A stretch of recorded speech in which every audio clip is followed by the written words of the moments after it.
હરિઓમ વિદ્યાર્થી મિત્રો, આજે આપણે આજના વિડિયોની અંદર ધોરણ 7 વિષય આપણો સામાજિક વિજ્ઞાન છે અને પાઠ પહેલા અને બીજાના આપણે પ્રશ્નોનું રિવિઝન કરવાના છીએ. તો ખાસ તમે શાંતિથી સાંભળજો કે કયા પ્રશ્ન અહીંયા કઈ રીતે બોલાય છે અને દરેક પ્રશ્નના જવાબ શાંતિથી તમારે સાંભળવાના છે. પહેલો પ્રશ્ન છે, રાજપૂત રાજવીઓ ખાલી જગ્યાના સમયગાળા દરમિયાન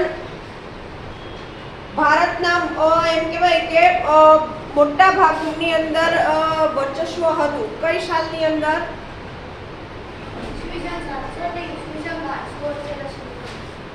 કેટલા વર્ષ સુધી? 500 વર્ષ સુધી. બરાબર. અથવા તો એનું ઉલટું પૂછે તો પણ આપણે યાદ રહેવું જોઈએ. કયા? તો ભાઈ રાજપૂત રાજવીઓનું. બરાબર. 500 વર્ષ સુધી કયા રાજવીઓનું શાસન હતું એવું પૂછે તો ભાઈ આપણે યાદ રહેવું જોઈએ કે ભાઈ રાજપૂત રાજવીઓ.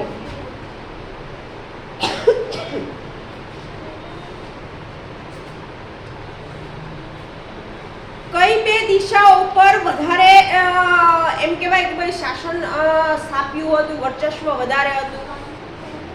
પાછળ ઉત્તર ભારત અને દક્ષિણ ભારત. બરાબર. ઉત્તર ભારત અને ખાસ કરીને દક્ષિણ ભારતના જે વિસ્તાર છે એ વિસ્તાર ઉપર રાજપૂત શાસનનું વધારે વર્ચસ્વ જોવા મળતું હતું.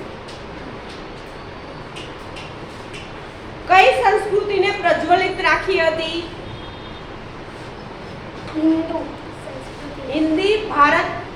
ભારતીય હિન્દુ સંસ્કૃતિને પ્રજ્વલિત રાખી હતી. બરાબર.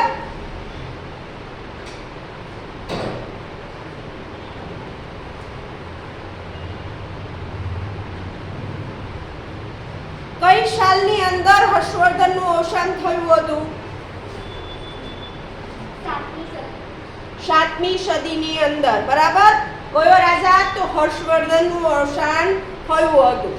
હર્ષવર્ધન કઈ દિશાની અંદર એમ કહેવાય કે ભાઈ એનું રાજ્ય હતું? ઉત્તર ભારત.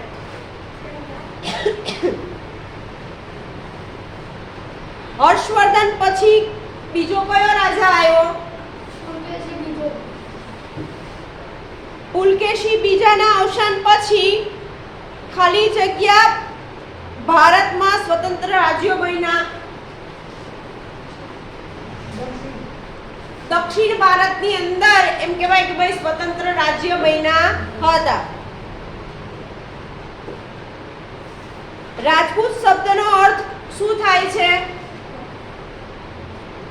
રાજપૂત.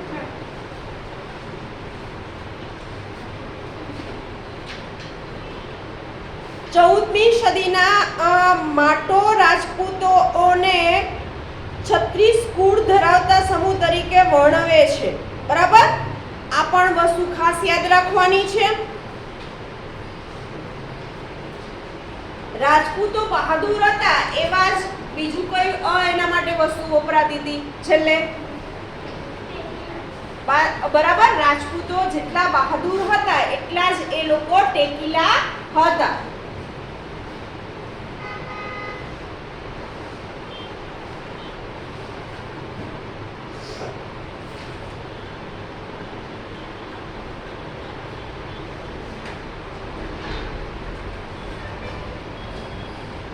ટેકીલા શબ્દનો અર્થ શું થશે? કોણ કહેશે? ટેકીલા એટલે શું થાય? ખૂબ સમય સુધી શાસન કર્યું.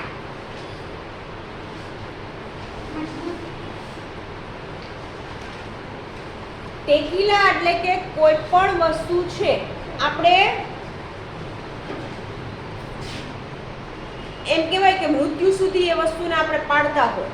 બરાબર. રાજપૂતોની અંદર એમ કહેવાય કે વચન આપેલું હોય ને તો એ રાજપૂતો મરે ને ત્યાં સુધી એ વચન પાડે. એ ક્યારેય ફરતા નહોતા. ટેકીલા હતા એટલે કે ભાઈ મૃત્યુ આવે ને ત્યાં સુધી એ પોતે જે વચન આપેલું હોય એ વચન નિભાવતા હતા. બરાબર.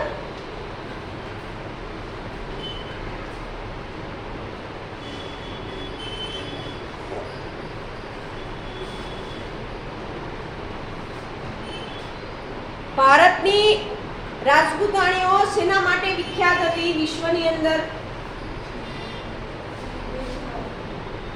વીરત્વ, બરાબર.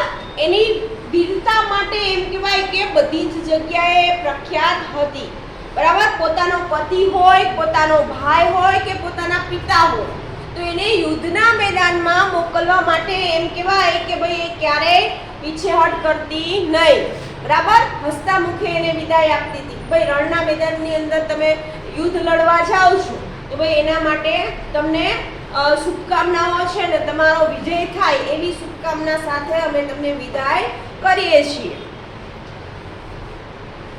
અને કદાચ અમારી જરૂર પડે તો પણ એમ કહેવાય કે ભાઈ એ પોતે નિડરતાથી એનો સામનો કરતી હતી.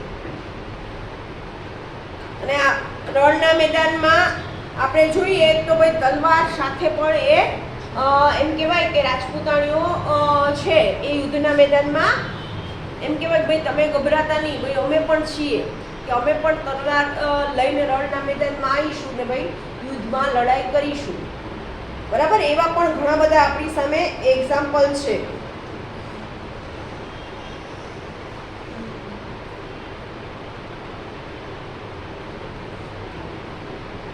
રાજપૂતાણીઓ શેનો અભ્યાસ કરતી હતી?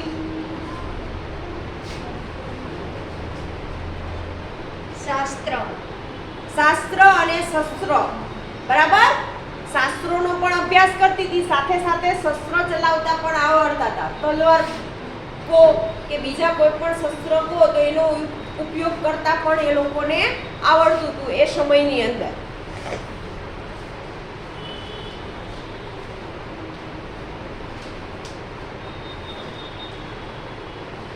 ભારતના મધ્યયુગીન ઇતિહાસમાં કયા રાજાના એમ કહેવાય કે વીરતા, સાહસ અને શૌર્યના પ્રસંગો નોંધાયેલા છે? રણધીરાજ રાજપૂત, બરાબર. એ નામનો જે રાજા હતો એના શૌર્ય, વીરતા અને સાહસના પ્રસંગો ભારતના મધ્યયુગ, બરાબર. આપણે યુગ ખાસ યાદ રાખવાનો છે, કયા યુગની અંદર કયા રાજપૂતો હતા એ.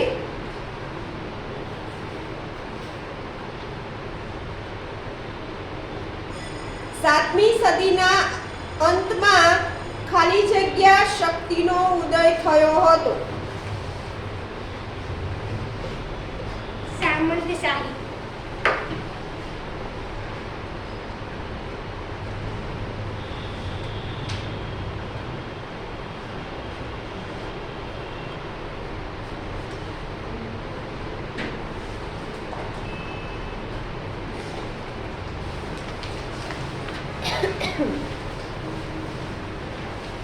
ઉત્તર ભારતના રાજ્યોના નામ બોલો.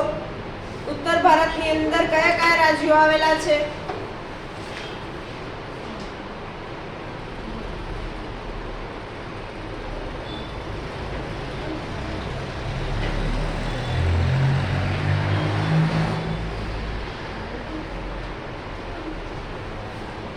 બોલો. ગઢવાલ રાજ્ય, બુંદેલો, માળવાનું પરમાર રાજ્ય, અનિલવાડનું ચાલુક્ય રાજ્ય, રાવલનું ચંદેરી રાજ્ય, સાંગોરીનું ચૌહાણ રાજ્ય, દક્ષિણ રાજસ્થાનનું ગોંડલ રાજ્ય. બરાબર. આ ઉત્તર ભારતના રાજ્યો એ સમયે આપણે અત્યારે ઉત્તર ભારતના જે નામ છે ને એ નામ અને આમાં બેમાં ઘણો તફાવત છે. એટલે આ પાઠનું આવે ત્યારે આપણે આ પાઠની અંદર જે રાજ્યોના નામ આપેલા છે એ રાજ્યોના નામ આપણે યાદ રાખવાના છે, બરાબર. ઇતિહાસની અંદર એ સમયે આ ટાઈપના રાજ્યો હતા. ગઢવાલ રાજ્યનો સ્થાપક ખાલી જગ્યા હતો ચંદ્રદેવ, બરાબર.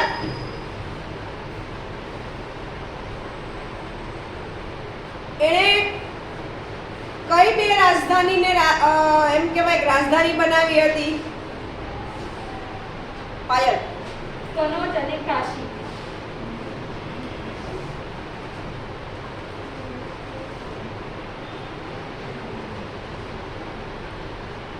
ગઢવાલ રાજ્યની અંદર કેવા શાસકો હતા? કયા કયા? મદનચંદ્ર ગોવિંદચંદ્ર બરાબર, મદનચંદ્ર ગોવિંદચંદ્ર જેવા શાસકો હતા. ગોવિંદચંદ્ર છે એ આ કુળનો કેવો રાજા હતો? છેલ્લે પ્રતાપી અને પરાક્રમી રાજા હતો.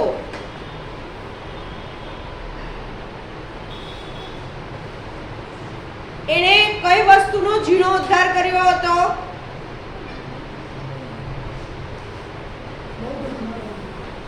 જોરથી બોલો. બૌદ્ધ વિહારોનો જીર્ણોદ્ધાર કર્યો હતો.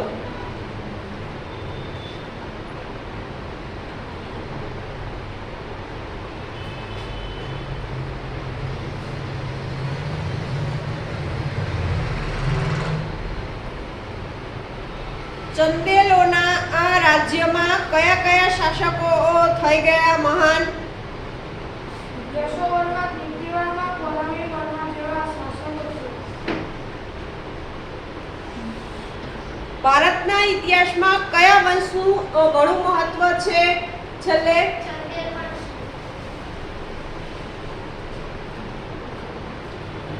ચંદેલ વંશના મુખ્ય નગરો કયા છે? ખજુરાહો, કાલિંજર અને મહુવા.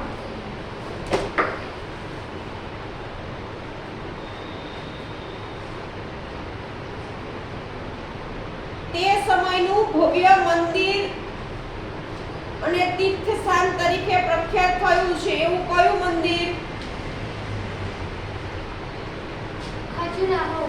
ખજુરાહો. બરાબર. ચંદેલોએ બુંદેલખંડમાં મહા ધાર્મિક મકાનો અને જળાશયો બંધાવી અને સુશોભિત બનાવ્યું હતું એ સમયની અંદર. બરાબર.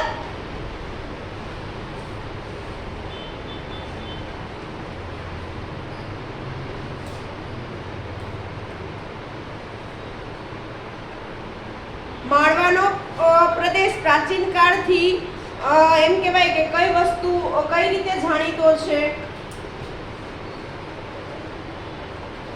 અવંતી અથવા ઉજ્જૈન રાજ્ય તરીકે જાણીતો છે. કૃષ્ણરાજે પરમાર વંશની સ્થાપના કઈ ઈસવીસનની અંદર કરી? છેલ્લે 820. પરમાર વંશમાં ખાલી જગ્યા મહાન શાસકો થઈ ગયા. સિયપ, મુજ અને ભોજ જેવા મહાન શાસકો થઈ ગયા.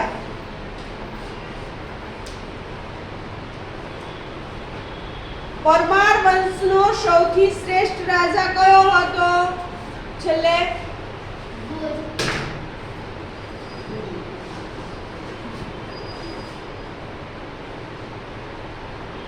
ભારતની અંદર એ એક આદર્શ લોકપ્રિય રાજા તરીકે પણ જાણીતો હતો. કોણ? ભાઈ ભોજ.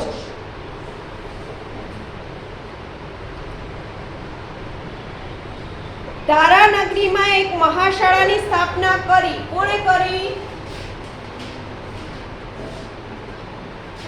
બોલો. રાજા ભોજે.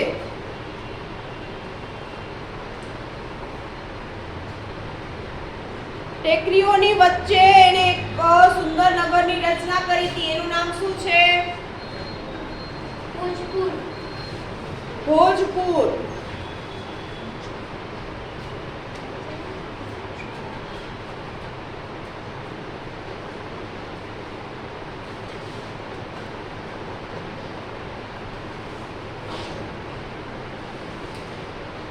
રાજપૂત સરદારો કયા વિભાગોની અંદર રાજ કરતા હતા? રાજસ્થાન અને ગુજરાત.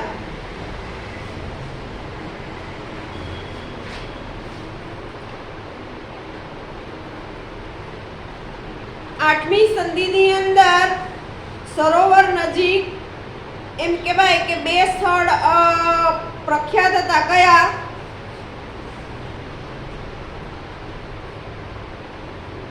8મી સદીમાં સાંભર સરોવર નજીક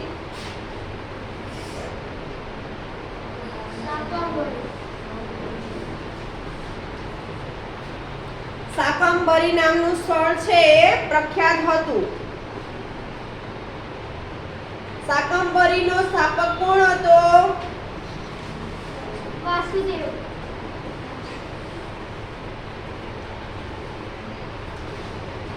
12મી સદીમાં શાકંભરીની ગાદી ઉપર કોણ બેઠું? અજયરાજ.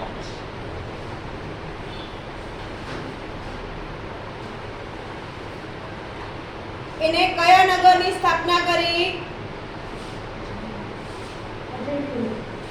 અજય મેરુ. પાછળથી એ અજમેર નામે અત્યારે ઓળખાય છે.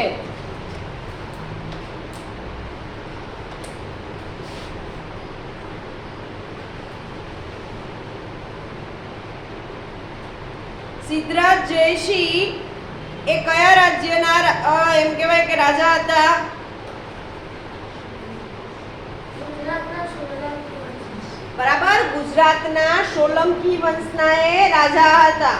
એમની દીકરીનું નામ શું હતું?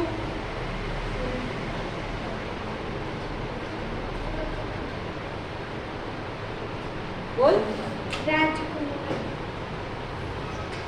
બધાની રાજાની દીકરીઓને ભાઈ રાજકુમારી તરીકે જ બોલાવવામાં આવે. બરાબર, આમાં આપણે નામ નથી આપ્યું પાઠ્યપુસ્તકની અંદર, એટલે આવો પ્રશ્ન આવે નહીં. આ તો જોયું ભાઈ કેટલાને ખબર છે. હે, આપણે ખબર જ છે કે પહેલાના સમયની અંદર રાજા મહારાજાના સંતાનોને રાજકુમાર અને રાજકુમારી, બરાબર, દીકરો હોય તો રાજકુમાર બોલાવવામાં આવતું હતું અને દીકરી હોય તો ભાઈ રાજકુમારી એ રીતે એમ કહેવાય કે એમના નામ તો હતા પણ નામની સાથે ભાઈ આ શબ્દ ઉમેરીને પણ ભાઈ બોલાવવામાં આવતા હતા. એ રાજકુમારીના લગ્ન કયા વંશના રાજકુમાર સાથે થયેલા? બોલો પાછળ. અણોરાજ. બરાબર, એનો પુત્ર કોણ હતો? સોમેશ્વર ચૌહાણ. એનો પુત્ર સોમેશ્વર ચૌહાણનો પૃથ્વીરાજ બીજો. પૃથ્વીરાજ ત્રીજો.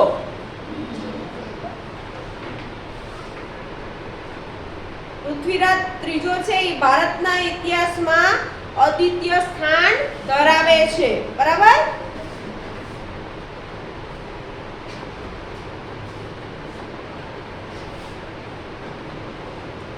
ઈસવીસન 1191માં કયું યુદ્ધ થયું હતું? કયા મેદાનની અંદર?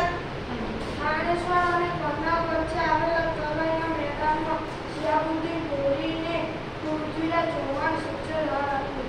બરાબર, એ બે વચ્ચે યુદ્ધ થયું હતું અને પૃથ્વીરાજ ચૌહાણને સજ્જડ હાર આપી હતી. ઈસવીસન 1192માં પૃથ્વીરાજ ચૌહાણની હાર થઈ હતી. ખાલી જગ્યાની અંદર કે ટૂંકા પ્રશ્નની અંદર પૂછાય તો ભાઈ સાલવાર આપણે યાદ રહેવું જોઈએ.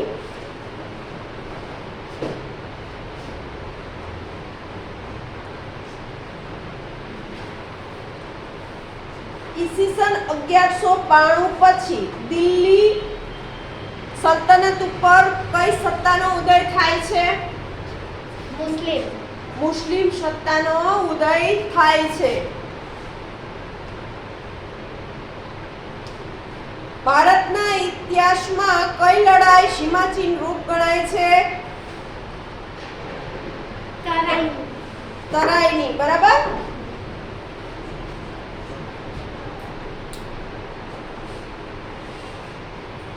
રાજપૂત યુગમાં ખાલી જગ્યા શાસકોનું વિશેષ સ્થાન છે.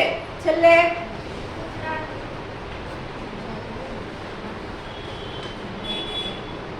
8મી સદીમાં ખાલી જગ્યા રાજ્ય હતું.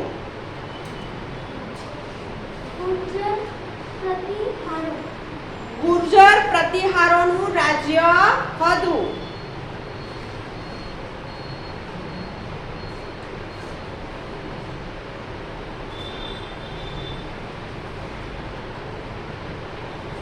ઈસવીસન 1756 સરસ્વતી નદીના કિનારે કયું રાજ્યની સ્થાપના કરી? કોણે? 756. બોલો. વનરાજ ચાવડા નામના રાજાએ અણહિલવાડ પાટણની સ્થાપના કરી. કઈ નદીના કિનારે? આ વસ્તુ હશે જ, બરાબર. એટલે આ ખાસ યાદ રાખવાની છે. સરસ્વતી નદીના કિનારે અણહિલવાડ પાટણ, બરાબર, અને વનરાજ ચાવડા. આ ત્રણ વસ્તુ આપણે એક જ સેન્ટેન્સ ની અંદર આપેલું છે, યાદ રાખવાનું છે. વનરાજ ચાવડાના મિત્રનું નામ શું હતું? અણહિલ ભરવાડ, બરાબર. આ પણ પ્રશ્ન હશે જ, એટલે આવા જેટલા મેન પોઈન્ટ હોય એ આપણે ભાઈ યાદ જ રાખવાના.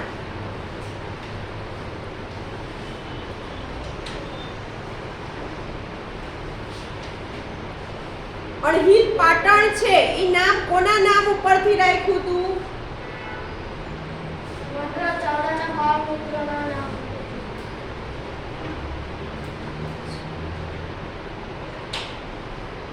આ સમયની અંદર ગુજરાતમાં કયા વંશના શાસકો હતા?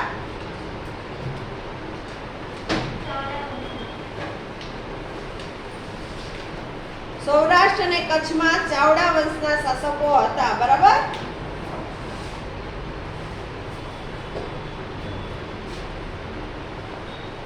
હવે ચાવડા વંશના શાસકોની અંદર એમ કહેવાય કે કયા કયા વિસ્તારની અંદર નામ આવે? આપણે શહેર પૂછે તો ભાઈ કયા કયા શહેરો આવે? વડવા, દીવ, ઓખામંડળ, પાટવડ, ભદ્રાવતી વગેરેનો સમાવેશ છે. બરાબર. આ બધા જ વિસ્તારો એ સમયની અંદર એમ કહેવાય ભાઈ ચાવડા વંશના શાસકો રાજ કરતા હતા એવું આપણે કહી શકીએ છીએ.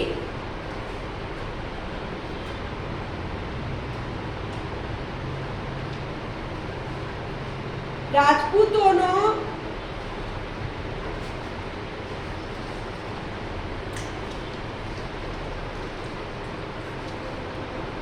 રાજપૂતોના શાસનને આપણે સુવર્ણયુગ શું કામ કહીએ છીએ? ખબર છે કોઈને?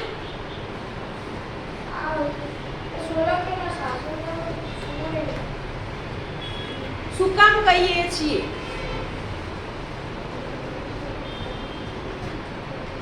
તો ખાસ કરીને બધાનું ધ્યાન અહીંયા કે એ સમયને સુવર્ણયુગ એટલા માટે કહેવામાં આવે છે કે એ સમયની અંદર પ્રજાને બધી જ વસ્તુઓ મળી રહેતી, બરાબર.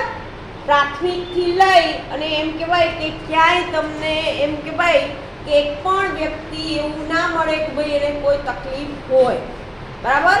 એટલા માટે ખાસ કરીને આ યુગ છે એ યુગની અંદર પ્રજા છે એ વ્યવસ્થિત રીતે શાંતિથી એમ કહેવાય કે ભાઈ જીવન ગુજારતી હતી. એના કારણે આ યુગને સુવર્ણયુગ તરીકે ઓળખવામાં આવે છે, બરાબર. એ સમયની અંદર ઘણા બધા વિહારોનું એમ કહેવાય નિર્માણ થયેલું છે, ઘણી બધા સાહિત્યનું નિર્માણ થયેલું છે, બરાબર. એ સમયની જે એમ કહેવાય કે લોકો હતા એની અંદર જ્ઞાન, શિક્ષણ એ બધાની અંદર વધારો થયેલો આપણે જોવા મળે છે, બરાબર. સમાંતર એમ કહેવાય કે જીવન ચાલતું હતું એના કારણે ભાઈ આપણે એ યુગને આપણે સુવર્ણયુગ તરીકે ઓળખી શકીએ છીએ કે રાજા છે તો રાજાની પ્રજા બધી સુખી હતી, સંતોષી હતી. અત્યારે આપણે જોઈએ છીએ વર્તમાનની અંદર તમે જુઓ તો એક જ પરિવારમાં રહેતા હોય પણ બધાના વિચાર મળતા નથી. આન થાય કાં યુદ્ધ થઈ જાય. એ સમયે એવી બહુ ઓછી આપણે શક્યતા જોવા મળતી હતી. લોકો હળીમળીને રહેતા હતા, એકબીજાને મદદરૂપ થતા હતા, બરાબર. એ વસ્તુ ખાસ મહત્વની છે. એના કારણે એ યુગને સુવર્ણ યુગ કહેવામાં આવ્યો છે. અને આપણે અત્યારે આપણે કયો યુગ કહીએ છીએ? કળિયુગ છે અત્યારે. એટલા માટે આપણે કળિયુગમાં જીવીએ છીએ. કળિયુગમાં કેવી કેવી ઘટનાઓ થાય છે આપણે જોઈએ જ છીએ.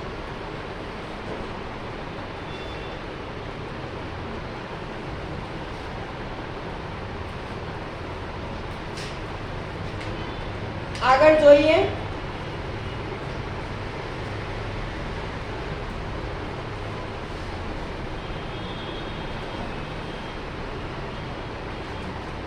સોલંકીઓના શાસનમાં ગુજરાતની સમૃદ્ધિ કઈ રીતે ટોચ ઉપર હતી? કઈ બે બાબતોને લીધે?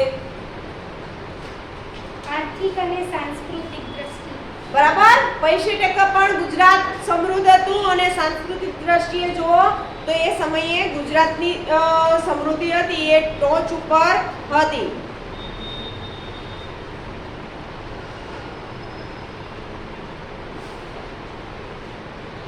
ભીમદેવ સોલંકીના લગ્ન કોની સાથે થયેલા?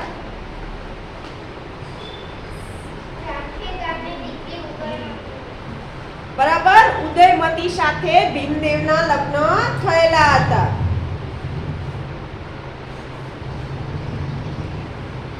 રાણી ઉદયમતીએ કયા શહેરની અંદર વાવ બનાવી હતી? બરાબર. રાણી ઉદયમતીએ પાટણ શહેરની અંદર, હાલની અંદર પણ આ વાવ તમને જોવા મળશે. પાટણ શહેરની અંદર ક્યારેક જવાનું થાય તો ખાસ કરીને આ વસ્તુની મુલાકાત લેજો. બરાબર. એ સમયે એ લોકોને પૂરતા પ્રમાણમાં પાણી મળી રહે એટલા માટે આ વાવનું નિર્માણ કરવામાં આવ્યું. જે તમે વિચારો કે આજથી કેટલા વર્ષો પહેલાની વસ્તુ છે એ અત્યારે પણ આપણે એક હેરિટેજ સ્થળ તરીકે એને અત્યારે એમ કહેવાય કોઈ સ્વીકારેલું છે. ક્યારે પણ મુલાકાત લેવાનો સમય મળે તો એ શહેરની અંદર જવાનું થાય તો ખાસ કરીને આ વસ્તુ જોઈ આવજો. એટલે તમને ખ્યાલ આવે કે એ સમયની અંદર પણ ભાઈ અત્યારે જેમ આપણે આપણી જરૂરિયાત માટે નવી વસ્તુઓ બનાવીએ છીએ તો એ સમયમાં પણ લોકો આ જ રીતે પોતાની જરૂરિયાત માટે અલગ અલગ વસ્તુઓ બનાવતા હતા.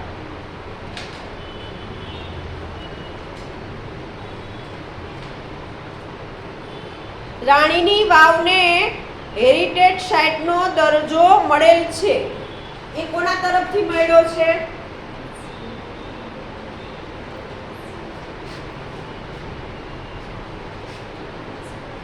કઈ સંસ્થાએ આપ્યો છે? UNESCO world. બરાબર. યુનેસ્કો વર્લ્ડે આ રાણીની વાવને એક હેરિટેજ સાઇટ તરીકેનો દરજ્જો આપેલો છે. આ વસ્તુ પણ ખાસ યાદ રાખવાની છે. સિદ્ધરાજ જયસિંહની માતાનું નામ શું હતું? આ તો આંખો વીંચીને આવડવું જોઈએ. મિનળ દેવી. એ સમયની અંદર એમ કહેવાય કે લોકો એને બીજા કયા નામથી ઓળખતા?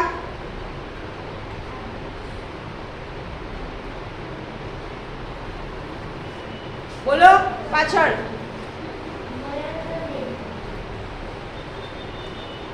એ તો ખરું જ, પણ એના પછી પણ એક વસ્તુ કહેવામાં આવતી, આદર્શ રાજમાતા. આદર્શ રાજમાતા તરીકે પણ ઓળખતા હતા.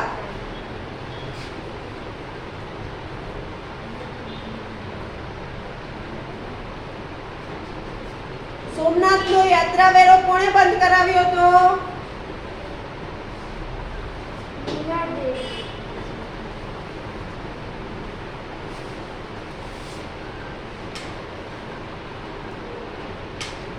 ધોળકામાં માલવ તળાવ કોણે બંધાવ્યું?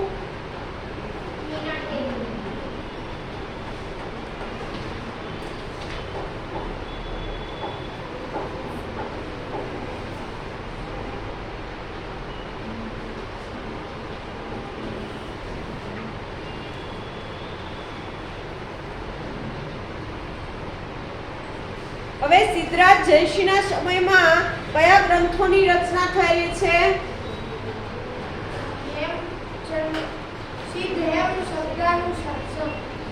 સિદ્ધહેમ શબ્દાનુશાસન, હેમચંદ્રાચાર્ય, બરાબર, કલિકા સર્વજ્ઞ નામના સમૃદ્ધ ગ્રંથોની એ સમયની અંદર રચના થયેલી આપણે જોવા મળે છે. તો આજના વિડીયોની અંદર અહીંયા સુધી આપણે રાખીશું. બરાબર. આગળના વિડીયોની અંદર આપણે ફરીથી આ જ રીતે રિવિઝન કરીશું.